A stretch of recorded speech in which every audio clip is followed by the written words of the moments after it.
नमस्कार मित्रों। सागर शक्ति ज्ञान चैनल में आपका स्वागत है। अगर आप हमारे चैनल पर नए हैं तो चैनल को सब्सक्राइब कर दें। अब कहानी के ओर बढ़ते हैं। बहुत पुराने जमाने की बात है। एक राजा था। उसके महल में एक बहुत सुंदर बाग था। बाग में तरह तरह के फूलों के पौधे और अनेक प्रकार के मीठे फलों के पेड़ थे। लेकिन इस बाग में सबसे आश्चर्यजनक चीज थी। एक सेब का पेड़ था जिसमें सोने के सेब लगते थे। राजा ने इस पेड़ की देखभाल का खास इंतजाम कर रखा था। जब इसके फल पकते थे तो चौकीदार रात दिन पेड़ का पहरा दिया करते थे ताकि कोई सोने का सेब चुरा कर ना ले जाए। लेकिन एक दिन की बात है कि बाग के माली ने जब सोने के सेबों को गिना तो उसमें से एक सेब गायब था। उसने दौड़कर राजा को खबर दी। राजा फौरन बाग में पहुंचा। उसे यह देखकर बड़ा आश्चर्य हुआ कि देखभाल का इतना पक्का इंतजाम होने पर भी एक सेब किसी ने चुरा लिया। उसने ऐलान किया कि कोई सोने के सेब को चुराने वाले चोर का पता देगा, उसे इनाम दिया जाएगा। सबसे बड़े राजकुमार ने राजा से कहा कि रात में वह पहरा देगा और को बेतरतीब पकड़ने की कोशिश करेगा। राजा ने उसको इसकी इजाजत दे दी। बड़ा राजकुमार रात में पहरा देने लगा, लेकिन 2 घंटे बाद ही उसे नींद आ गई और वह सो गया। सुबह उठकर जब उसने सेबों को गिना तो वह देखकर चकित रह गया कि रात भर में एक वैसे आया इस पुष्प एक और सेब गायब हो गया था। इसके बाद दूसरी रात को मंजिले राजकुमार ने पहरा देने का काम संभाला। उसे भी नींद आ गई और तीसरा सेब चोरी हो गया। राजा बहुत चिंतित था। दरबारियों की भी समझ में नहीं आ रहा था कि क्या किया जाए। सब लोग उदास बैठे थे कि इतने में सबसे छोटा राजकुमार आया और उसने कहा कि आज की रात मैं पहरा दूंगा और चोर को पकड़ूं। राजा इस राजकुमार से खुश नहीं रहता था। वह उसे मूर्ख भी मानता था। उसने उसे डांटते हुए कहा, तुम क्या समझते हो? क्या तुम्हें इसमें सफलता मिलेगी? तुमसे बड़े और तुमसे ज्यादा समझदार दोनों राजकुमार इस काम में असफल हो चुके हैं। तुम जाओ, अपना काम करो। लेकिन छोटा राजकुमार नहीं माना। उसने राजा से प्रार्थना की कि उसे एक मौका जरूर दिया जाए। अंत में राजा राजी की हो गया। राजकुमार रात में पहरा देने लगा। उसने तय किया कि वह किसी भी हालत में नहीं सोएगा और चोर को जरूर पकड़ेगा। जब आधी रात हुई और 12 बजे का आखिरी घंटा बजा तो राजकुमार ने देखा कि एक सुंदर सोने की चिड़िया कहीं से उड़ती हुई आई और सेब के पेड़ पर बैठ गई। उसने देखते देखते सोने का एक सेब तोड़कर अपनी चोंच में पकड़ लिया। राजकुमार ने फौरन निशाना साध कर तीर चला दिया, लेकिन तीर चिड़िया को नहीं लगा और वो पंख फड़फड़ा कर उड़ गई। हाँ, इतना अवश्य हुआ कि उसका एक सुनहरा पंख टूटकर जमीन पर आ गिरा। दूसरे दिन सुबह राजकुमार ने राजा को सारी बात बता दी और वह सोने का पंख उनके सामने रख दिया। पंख इतना सुंदर और इतना कीमती था कि राजा उसे देखता ही रह गया। उसने कहा, अगर उस चिड़िया का एक पंख इतना सुंदर है तो वह पूरी चिड़िया कितनी सुंदर होगी। मैं चाहता हूं कि उस चिड़िया को कोई पकड़ लाए। सबसे पहले बड़ा राजकुमार इस काम के लिए रवाना हो हुआ। चलते चलते वह एक जंगल में पहुंचा। वहां उसने एक लोमड़ी को एक पेड़ के नीचे आराम करते हुए देखा। राजकुमार ने मौका देखकर तीर अपने धनुष पर चढ़ा लिया। वह तीर छोड़ने ही जा रहा था कि लोमड़ी ने चिल्लाकर कहा, राजकुमार, मुझे मत मारो। पता है कि तुम सोने की चिड़िया की खोज में निकले हो। तुम मेरी राय मानो तो तुम्हारा काम जल्दी ही पूरा हो जाएगा। तुम इसी रास्ते से सीधे चले जाओ। शाम होने पर तुम एक गांव में पहुंचोगे। वहां तुम्हें आमने सामने 2 धर्मशाला मिलेंगी। एक धर्मशाला खूब सजी सजाई और सुंदर सी होगी, लेकिन तुम उसमें मत ठहरना। तुम उसके सामने वाली दूसरी धर्मशाला में ठहरना, जो बहुत मामूली और देखने में भी भद्दी सी होगी। ऐसा करने पर तुम्हारा काम आसानी से पूरा हो दावा जाएगा। लोमड़ी का बात सुनकर राजकुमार को हंसी आ गई। उसने डांट कर कहा, भाग जा यहां से, कि मुझे तुम्हारी सलाह की जरूरत नहीं है। यह कहकर उसने तीर छोड़ दिया। लेकिन लोमड़ी बहुत चालाक थी। वह बचकर निकल भागी। राजकुमार आगे चलता गया। शाम को जब वह एक गांव में पहुंचा तो उसने देखा कि वहां सड़क के किनारे सचमुच 2 धर्मशाला थी। उनमें से एक धर्मशाला खूब सजी सजाई थी और उसके अंदर से लोगों के नाचने गाने की आवाजें आ रही थी। दूसरी धर्मशाला भद्दी सी थी और वहां अंधेरा घिरा हुआ था। राजकुमार सजी सजाई धर्मशाला में ठहर गया। थोड़ी देर में वह भूल गया कि वह असल में सोने की चिड़िया की खोज में निकला था। उधर जब काफी समय बीत गया और बड़ा राजकुमार नहीं लौटा तो मंझला राजकुमार सोने की चिड़िया की खोज में चल पड़ा। वह भी उसी तरह चलते चलते जंगल में पहुंचा तो वही लोमड़ी उसे भी मिली। इस राजकुमार ने भी लोमड़ी की बात पर कोई ध्यान नहीं दिया। जब वह शाम को उस गांव में पहुंचा तो बड़े राजकुमार की तरह सजी सजाई धर्मशाला में ठहरा। वहां के नाच रंग में मस्त होकर वह भी अपना काम भूल गया। यहां तक कि उसे घर लौटने की भी ध्यान न रही। अंत में सबसे छोटे राजकुमार ने राजा से कहा कि मैं सोने की चिड़िया की खोज में जाऊंगा। राजा को विश्वास था कि जब उससे बड़े दोनों राजकुमार इस काम में सफल नहीं हुए, तो इसे और भी सफलता नहीं मिलेगी। लेकिन उसके जिद करने पर राजा ने उसे इजाजत दे दी।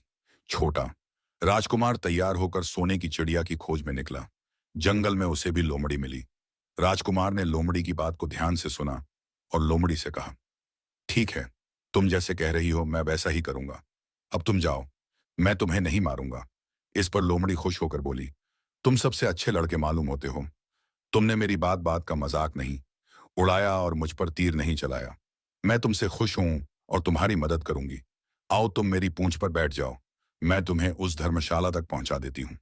देखते देखते लोमड़ी की पूंछ काफी बड़ी हो गई और राजकुमार उस पर बैठ गया। उसके बैठते ही लोमड़ी हवा में उड़ने लगी और थोड़ी ही देर में मैदानों और पहाड़ों को पार करके उसी गांव में जा पहुंची। राजकुमार ने उसकी सलाह को मानकर छोटी और पुरानी धर्मशाला में ही डेरा डाल दिया। वह दूसरी सजी सजाई धर्मशाला से दूर ही रहा। दूसरे दिन सुबह उठकर जब वह आगे बढ़ा, तो कुछ दूर चलने पर उसे वह लोमड़ी फिर से रास्ते में मिल गई। लोमड़ी ने उससे कहा, अब मैं तुम्हें बताती हूं कि आगे तुम्हें क्या करना चाहिए। तुम सीधे चलो। आगे चलने पर तुम्हें एक बहुत बड़ा किला मिलेगा, जिस पर सिपाही लोग पहरा दे रहे होंगे। तुम सिपाहियों से डरना मत और सीधे अंदर चले जाना, क्योंकि वे इस समय सो रहे होंगे। तुम बेधड़क होकर किले में घुसते चले जाना और उनके कमरों को पार करते हुए उस जगह पहुंच जाना जहां लकड़ी के एक मामूली से पिंजरे में सोने की चिड़िया बंद है। तुम चिड़िया को पिंजरे सहित उठाकर किले से बाहर ले आना। चिड़िया के पिंजरे के पास ही एक बहुत सुंदर सा सोने का पिंजरा भी रखा होगा। तुम भूलकर भी चिड़िया को उस पिंजरे में मत रखना, मगर तुम उसे लकड़ी के पिंजरे में से निकालकर सोने के पिंजरे में रखने की कोशिश करोगे तो बाद में पछताओगे। यह कहकर लोमड़ी ने राजकुमार को फिर से अपनी पूंछ पर बिठाया और थोड़ी ही देर में उसको किले के पास पहुंचा दिया। राजकुमार ने किले का पास जाकर देखा कि सचमुच उसके पहरेदार सो रहे थे। वह बिना डरे सीधा महल में घुस गया और थोड़ी ही देर बाद वह उस कमरे में जा पहुंचा जहां सोने की चिड़िया एक पिंजरे में बैठी हुई थी। पिंजरे के पास बचेरी अब ये थी आप पाए तब ही सोने के 3 सेब पड़े हुए थे। इन सेबों को देखकर राजकुमार ने फौरन पहचान लिया कि यह सेब उसके पिता के बाग के ही थे। सोने की चिड़िया इतनी सुंदर थी कि राजकुमार उसको देखता ही रह गया। वह उसको उठाकर लाने ही वाला था कि उसकी नजर पास ही पड़े एक सुंदर से पिंजड़े पर पड़ी। वह पिंजड़ा बहुत सुंदर था और उसमें तरह तरह के कीमती पत्थर जड़े हुए थे। सोने की चिड़िया के लिए वही पिंजरा ठीक मालूम पड़ता था। राजकुमार लोमड़ी की बात को भूल गया और उसने सोने की चिड़िया को लकड़ी के पिंजरे से निकालकर सोने के पिंजरे में बंद कर दिया। लेकिन नए पिंजरे में आते ही चिड़िया ने खूब जोर जोर से शोर मचाना शुरू कर दिया। राजकुमार पिंजरे को उठाकर कमरे से बाहर भी नहीं निकल पाया था कि बहुत से सिपाही कमरे में घुस आए और उन्होंने राजकुमार को पकड़ लिया। अब राजकुमार को अपनी भूल का पता चला। उसे याद आया कि लोमड़ी ने उससे क्या कहा था। लेकिन अब क्या हो सकता था। सिपाही उसे खींचते हुए राजा के दरबार में ले गए। राजा के पूछने पर राजकुमार ने सारी बात कह सुनाई। राजा बोला, तुम मेरे महल में चोरी करने के लिए घुसे थे। मैं तुमको माफ नहीं कर सकता। तुम्हें फांसी की सजा दी जाएगी। लेकिन मैं तुम्हें एक मौका देता हूं। अगर तुम मेरे लिए सोने का घोड़ा ला दो, तो मैं ना सिर्फ तुम्हें छोड़ दूंगा, बल्कि सोने की चिड़ी भी तुमको दे दूंगा। राजकुमार को अपनी जान बचाने के लिए राजा की शर्त माननी पड़ी। अब वह सोने के घोड़े की तलाश में निकला। किले के बाहर जाने पर उसने देखा कि लोमड़ी का उसका इंतजार कर रही है। उसने लोमड़ी को सारी बातें बताई। लोमड़ी ने निराश होते हुए कहा, मैं अब तुम्हारी कोई मदद नहीं करूंगी। तुमने मेरे कहने के अनुसार नहीं किया। मैंने जिस तरह से कहा था, अगर तुम उस तरह से काम करते तो इस मुसीबत में नहीं फंसते और सोने की चिड़िया तुम्हें मिल जाती। राजकुमार बोला, इस बार मुझे माफ कर दो। मुझसे गलती हो गई। मेरा काम तुम्हारी सहायता के बिना नहीं चलेगा। मुझे राजा ने सोने का घोड़ा लाने के लिए कहा है, वरना वह मुझे फांसी पर चढ़ा देगा। लोमड़ी ने कहा, खैर मैं तुम्हें माफ करती हूँ। अब तुम ऐसा करो कि मेरी पूंछ पर बैठकर सीधे चले चलो। कुछ दूर जाने पर तुम्हें एक दूसरा किला मिलेगा। उसी किले की घुड़साल में तुम्हें सोने का घोड़ा बंधा हुआ मिलेगा। महल के नौकर चाकर सब सो रहे होंगे। तुम चुपचाप जाना और घोड़े को खोल लेना। लेकिन एक बात याद रखना, वहां घोड़े के पास ही घोड़े पर कसने के लिए 2 जीनें रखी होंगी। उसमें से एक तो पुरानी चमड़े की जीन होगी और दूसरी सोने की जीन होगी। तुम सोने की जीन को छूना भी मत और उस घोड़े पर पुरानी चमड़े की जीन को कसक सवार हो जाना और उसे दौड़ते हुए किले से बाहर चले आना। राजकुमार ने वादा किया कि वह ठीक ठीक वैसा ही करेगा। लोमड़ी ने उसको अपनी पूंछ पर बैठाया और कुछ ही देर में वह उसे ले किले के पास जा पहुंची। किले के पास पहुंचते ही लोमड़ी ने उसे नीचे उतारा और फिर वहां से चली गई। राजकुमार सीधा फाटक से किले में घुस गया। अंदर जाकर उसने देखा कि वहां के सभी नौकर चाकर सोए हुए थे। थोड़ी ही देर में वह किले की घुड़साल में जा पहुंचा। वहां एक बहुत सुंदर सुनहरा घोड़ा बंधा हुआ था। राजकुमार ने पास जाकर देखा कि वह घोड़ा सचमुच सोने का था। ऐसा सुंदर घोड़ा उसने सपने में भी नहीं देखा था। उसने आगे बढ़कर घोड़े को खोल लिया। जब वह बाहर निकलने लगा तो उसकी नजर एक कोने में पड़ी हुई सोने की जीन पर गई। यह जीन बहुत सुंदर थी और इसमें हीरे मोती जड़े हुए थे। उसके पास ही एक फटी पुरानी चमड़े की जीन पड़ी हुई थी। इतने सुंदर घोड़े पर पुराने चमड़े की जीन कसना राजकुमार को अच्छा नहीं लगा। उसने सोने की जीन उठा ली और घोड़े पर कसना शुरू किया। इतने में घोड़ा जोर से हिनहिना उठा। किले के नौकर चाकर जाग गए। थोड़ी ही देर में राजकुमार पकड़ लिया गया। राजकुमार को सिपाहियों ने हाथ बांधकर अपने राजा के सामने पेश किया। राजा ने सारी बातें सुनकर कहा, तुमने मेरे घोड़े को चुराने की कोशिश की है, इसलिए तुम्हें फांसी की सजा दी जाएगी। लेकिन अगर तुम मेरा एक काम कर दो तो मैं तुम्हें छोड़ सकता हूं। यहां से कुछ ही दूर एक सोने का महल है और उसमें बहुत सुंदर राजकुमारी रहती है। अगर तुम अपनी जान बचाना चाहते हो तो उस राजकुमारी को मेरे पास ले आओ। तुम्हें इनाम में यह सोने का घोड़ा दे दूंगा। बेचारा राजकुमार वह फिर से एक नई मुसीबत में फंस गया। उसे मजबूर होकर राजा की शर्त माननी पड़ी। अब वह सोने के महल की खोज में निकला। कुछ दूर चलने पर फिर उसे वह लोमड़ी मिली। पता नहीं कैसे लोमड़ी को सारी बातें मालूम हो गई थी। वह बोली, देखो तुमने इस बार भी मेरी बात नहीं मानी। मेरी बात मान जाते तो यह नई मुसीबत तुम्हारे गले नहीं पड़ती। खैर, मुझे तुम पर दया आ रही है। मैं तुम्हारी मदद करूंगी। चलो, मैं तुमको सोने के महल के पास पहुंचाए देती हूँ। तुम महल के बाहर ही कहीं पीछे छिपे रहना। जब उसमें से शाम को राजकुमारी तालाब में नहाने के लिए बाहर आए तो तुम आगे बढ़कर उसका हाथ पकड़ लेना। जैसे ही तुम उसको छुओगे, राजकुमारी तुम्हारे साथ आने के लिए राजी हो जाएगी। लेकिन एक बात याद रखना, तुम उसको वहां से अपने साथ ले आना। उसे वापस महल में मत जाने देना। वह तुमसे कहेगी कि मैं अभी अपने माता पिता से मिलकर आती हूँ। बातों में मत आना, वरना फिर मुसीबत में फंस जाओगे। यह कहकर लोमड़ी ने फिर से अपनी पूंछ फैला दी और राजकुमार उस पर बैठ गया। देखते देखते लोमड़ी हवा में उड़ती हुई कुछ देर बाद सोने के महल के पास जा पहुंची। महल के पास पहुंचते ही राजकुमार एक पेड़ के नीचे छिपकर बैठ गया। शाम को जब राजकुमारी नहाने के लिए किले से बाहर आई तो राजकुमार ने हिम्मत करके आगे बढ़कर उसका हाथ पकड़ लिया। उसके छूते ही राजकुमारी उसके साथ चलने के लिए तैयार हो गई। वह बोली, राजकुमार, तुम मुझे जहां भी ले जाना चाहोगे मैं तुम्हारे साथ चलूंगी, लेकिन मुझे थोड़ी देर के लिए अपने माता पिता से मिलाने दो। राजकुमार ने कहा, नहीं, यह नहीं होगा। तुम्हें तुरंत मेरे साथ चलना पड़ेगा। लेकिन राजकुमारी रोने लगी। इतनी सुंदर राजकुमारी को रोते देखकर राजकुमार का मन पिघल गया। अंत में वह राजी हो गया और बोला, जा आओ, थोड़ी देर के लिए माता पिता से मिलाओ, लेकिन फिर तुरंत बाहर चली आना। लेकिन राजकुमारी ने जैसे ही किले में पैर रखा, किले के पहरेदार जाग गए और उन्होंने राजकुमार को पकड़ लिया। राजकुमार बहुत पछताया, लेकिन अब क्या हो सकता था। सिपाहियों ने उसे अपने राजा के सामने पेश किया। राजा बहुत निराश था। उसने उसी वक्त हुक्म दिया, इस राजकुमार को फौरन फांसी पर चढ़ा दिया जाए। यह सुनकर राजकुमार रोने गिड़गिड़ा लगा।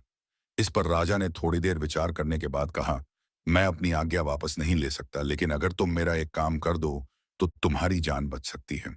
हमारे किले के ठीक सामने ये जो बड़ा पहाड़ है, इसके कारण हमारे किले की सुंदरता नष्ट होती है। अगर तुम 8 दिन में इस पहाड़ को खोदकर साफ कर दो तो हम तुम्हें क्षमा कर देंगे और राजकुमारी का विवाह तुम्हारे साथ कर देंगे। राजकुमार किले के बाहर आकर पहाड़ को देखने लगा। उसके हाथ में एक छोटी सी कुदाली थी। उसकी समझ में नहीं आ रहा था कि इतना बड़ा पहाड़ 8 दिन में वह कैसे खोद सकेगा। फिर भी उसे अपनी जान तो बचानी ही थी, इसीलिए वह पहाड़ खोदने लगा। धीरे धीरे 7 दिन बीत गए। इतने दिन तक लगातार खोदने पर भी पहाड़ का सिर्फ एक कोना ही खोद सका। वह दुखी होकर बैठ गया। उसे अब अपने पर बहुत अधिक क्रोध आ रहा था। वह मन में कहने लगा कि अगर मैंने लोमड़ी की बात मान ली होती तो कितना अच्छा होता। लोमड़ी ने मुझको हर ठीक सलाह दी और मैं हर बार उसका कहना ना मानकर नई से नई मुसीबत में फंस जाता हूं। राजकुमार इस तरह सिर झुकाए बैठा था कि अचानक उसे अपने पैरों के पास लोमड़ी की पूंछ हिलती दिखाई दी। उसने नजर उठाकर देखा, सचमुच वही लोमड़ी खड़ी थी। लोमड़ी ने मुस्कुराते हुए कहा, क्यों, क्या हाल है? इस बार तो तुम्हारी मदद करने की मेरी जरा भी इच्छा नहीं थी, लेकिन मैं 7 दिन से तुमको पहाड़ खोदते हुए देख रही हूं। मुझे दया आ गई और मैं तुम्हारी मदद के लिए चली आई। जाओ, तुम बहुत थक गए हो, सो जाओ। मैं थोड़ी ही देर में तुम्हारा काम पूरा कर दूंगी। इस बार राजकुमार ने तय कर लिया था कि अब वह लोमड़ी जिस तरह कहेगी, वह उसी तरह करेगा। वह चुपचाप उठकर एक तरफ सोने चला गया। थोड़ी ही देर में उसे नींद आ गई। सुबह जब वह सोकर उठा तो उसे अपनी आंखों पर विश्वास नहीं हो रहा था। वहां कहीं भी पहाड़ का नाम नहीं था और महल का सुंदर दृश्य दिखाई दे रहा था। राजकुमार सीधा राजा के पास पहुंचा। राजा उसके काम पर बहुत दाया खुश था। उसने तुरंत अपने वादे के अनुसार राजकुमारी के साथ उसका विवाह कर दिया। जब राजकुमार उस सुंदर राजकुमारी के साथ कुछ दूर चला तो उसे रास्ते में फिर वही लोमड़ी मिली। लोमड़ी बोली, बधाई हो राजकुमार। राजकुमारी के साथ तुम्हें देखकर मुझे बड़ी खुशी हो रही है, लेकिन अब तुम्हें सोने का घोड़ा और सोने की चिड़िया भी प्राप्त करनी चाहिए, क्योंकि वे दोनों चीजें तुम्हारे ही लायक हैं और तुम उन्हें आसानी से प्राप्त कर सकते हो। लेकिन भला मुझे सोने का घोड़ा और सोने की चिड़िया कैसे मिल सकती है? मैं तो इस राजकुमारी को भी उस राजा के लिए ले जा रहा हूं, लोमड़ी ने कहा। नहीं, तुम ऐसा काम कभी मत करना। इस राजकुमारी के साथ तुम्हारा विवाह हुआ है और यह अब तुम्हारी ही है। अगर तुम मेरे कहने के अनुसार काम करो तो तुम्हें सोने का घोड़ा और सोने की चिड़िया भी मिल सकती हैं। तुम पहले इस राजकुमारी को लेकर सोने के घोड़े वाले राजा के पास जाओ। राजा खुश होकर तुमको सोने का घोड़ा दे देगा। तुम घोड़े पर सवार हो जाना और सवार होकर सबसे विदा लेना। राजकुमारी से तुम सबसे बाद में विदा लेना। जैसे ही तुम राजकुमारी के पास पहुंचो, तुम उसे हाथ से पकड़कर घोड़े के ऊपर खींच लेना और घोड़े को दौड़ा देना। सोने का घोड़ा इतना तेज दौड़ता है कि दुनिया का तेज से तेज घोड़ा भी उसकी बराबरी नहीं कर सकता। जाओ, तुम पहले इतना काम पूरा करो। इसके बाद आगे का काम मैं तुम्हें बाद में बताऊंगी। मैं तुम्हें वहां रास्ते में मिलूंगी। राजकुमार ने ठीक वैसा ही किया जैसा लोमड़ी ने उससे कहा था। जब सोने के घोड़े वाले राजा ने खुश होकर उसे इनाम में सोने का घोड़ा दिया तो राजकुमार उस पर सवार हो गया और उससे विदा लेने लगा। अंत में वह राजकुमारी को उठाकर घोड़ा को तेजी से दौड़ा हुआ किले से बहुत दूर निकल आया। रास्ते में एक पेड़ के नीचे लोमड़ी उसका इंतजार कर रही थी। उसे देखकर लोमड़ी बोली, शाबाश, अब तुम सोने की चिड़िया भी प्राप्त कर लो। जब तुम सोने की चिड़िया वाले राजा के पास पहुंचो दिशांदा ने तो वह इस घोड़े को देखकर बहुत खुश होगा। तुम उससे कहना कि पहले सोने की चिड़िया का पिंजरा मेरे हाथ में दे दो, तब मैं यह घोड़ा तुमको दूंगा। जब वह पिंजरा तुम्हारे पास लाए तो तुम पिंजरा उसके हाथ से छीन लेना और घोड़े को दौड़ा देना। बस ऐसे चिड़िया तुमको मिल जाएगी और कोई तुम्हें पकड़ भी नहीं सकेगा। इस बार भी राजकुमार ने ठीक वैसा ही किया। वह राजकुमारी के साथ ही घोड़े पर बैठा रहा और जब राजा ने उसके हाथ में सोने की चिड़िया का पिंजरा दिया तो उसने देखते देखते लात मार दी और सोने का घोड़ा हवा से बातें करने लगा। कुछ दूर चलने पर लोमड़ी से मिली राजकुमार ने उससे कहा, तुमने मेरी बड़ी मदद की है। तुम्हारी वजह से मुझे ना सिर्फ सोने की चिड़िया मिली बल्कि सोने का घोड़ा और इतनी सुंदर राजकुमारी भी मिल गई। बताओ, मैं तुमको क्या इनाम दूं? मैं तुमको कुछ ना कुछ जरूर देना चाहता हूं, लोमड़ी ने कहा। अगर तुम खुश हो तो मेरा एक काम कर दो। तुम एक तीर चलाकर मुझे मार दो। इस समय तुम यही सबसे बड़ा काम मेरे लिए कर सकते हो। राजकुमार ने कहा, भला ये कैसे हो सकता है? तुमने मेरी इतनी मदद की और मैं बदले में तुम्हें मार दूं, मुझसे यह नहीं होगा। यह सुनकर लोमड़ी बड़ी खी हुई और बोली, अगर तुम मेरा यह काम नहीं कर सकते तो फिर ठीक है, जाओ, लेकिन मैं तुम्हारी भलाई के लिए ही कह रही हूं कि तुम दो बातें जरूर याद रखना। एक तो तुम किसी कुएं की दीवार पर मत बैठना और दूसरे तुम ऐसे लोगों के लिए धन मत खर्च करना जिन्हें फांसी मिलने वाली हो। राजकुमार बोला, भाई तुम भी अजीब हो। तुम्हारी बातें मेरी समझ में ही नहीं आती। भला मैं कभी कुएं की दीवार पर क्यों बैठूंगा और ऐसे आदमियों पर धन क्यों खर्च करूंगा जिनको फांसी दी जाने वाली हो? लेकिन लोमड़ी ने उसकी बात का कोई जवाब नहीं दिया और अलविदा कहकर वहां से चली गई। राजकुमार सोने का घोड़ा दौड़ता हुआ आगे बढ़ा। राजकुमारी उसके साथ ही बैठी हुई थी और सोने की चिड़िया का पिंजरा उसके हाथ में था। कुछ ही देर में राजकुमार उस छोटे गांव में जा पहुंचा जिसमें वे दोनों धर्मशाला थी। गांव के लोग और खास तौर से बच्चे उसको देखने के लिए बाहर निकल आए। सोने के घोड़े पर इतने संदर्गी राजकुमार के साथ बैठी एक राजकुमारी को देखकर सभी लोग चकित थे। इतने में राजकुमार ने देखा कि गांव के बगीचे में एक जगह बहुत से लोग जमा हैं और कुछ शोर हो रहा है। राजकुमार के पूछने पर लोगों ने बताया कि वहां दो आदमियों को फांसी देने की तैयारी हो रही है। राजकुमार उधर ही चल पड़ा। वहां पहुंचने पर उसने पहचान लिया कि जिन आदमियों को फांसी दी जाने वाली थी वे और कोई नहीं बल्कि उसके ही भाई थे। वे लोग तब से उसी सजी सजाई धर्मशाला में रह रहे थे और तरह तरह के बुरे काम करते थे। वे जुआ भी खेलते थे और जुए में बहुत सा धन हार चुके थे। उन्होंने लोगों से बहुत सा रुपया भी उधार लिया था। इन्हीं सब बातों से चिढ़कर अब गांव वाले उन्हें फांसी पर चढ़ाने जा रहे थे। राजकुमार भला यह कैसे होने देता। उसने लोगों से कहा कि मुझसे रुपया ले लो और इन लोगों को छोड़ दो। उसके बहुत कहने सुनने पर लोग राजी हो गए और उन्होंने उन दोनों आदमियों को रिहा कर दिया। राजकुमार अपने भाइयों को छुड़ाकर आगे चला। कुछ दूर चलने पर जंगल में उन्हें एक कुआं दिखाई दिया। इस पर राजकुमार के कुछ देर कुएं के पास आराम करते हैं। ठंडा पानी पीने के बाद हम लोग आगे चलेंगे। राजकुमार राजी हो गया। अब तक वह यह भी भूल चुका था कि लोमड़ी ने विदा होते समय उससे क्या कहा था। वह घोड़े से उतरकर कुएं की दीवार पर बैठ गया और आराम करने लगा। उसके दोनों भाइयों ने मौका देखकर उसे कुएं में धकेल दिया। इसके बाद उन्होंने घोड़े पर राजकुमारी को डाला और सोने की चिड़िया का पिंजरा उठाया और वहां से चलते बने। कुछ ही देर में वे लोग अपने राज्य में लौट आए। घर लौटकर उन्होंने राजा से कहा, हम लोग सोने की चिड़िया को पकड़ लाए हैं। इसी चिड़िया ने हमारे बाग में से सोने के सेब चुराए थे। इसके साथ ही हम एक यह सोने का घोड़ा और राजकुमारी भी लाए हैं। राजा बहुत खुश हुआ। सारे राज्य के लोग खुशियां मनाने लगे, लेकिन राजकुमारी खुश नहीं थी। वह बराबर रोती रहती थी। उसने खाना पना छोड़ दिया। यही नहीं, घोड़े ने भी दाना पानी बंद कर दिया और सोने की चिड़िया भी उदास रहने लगी।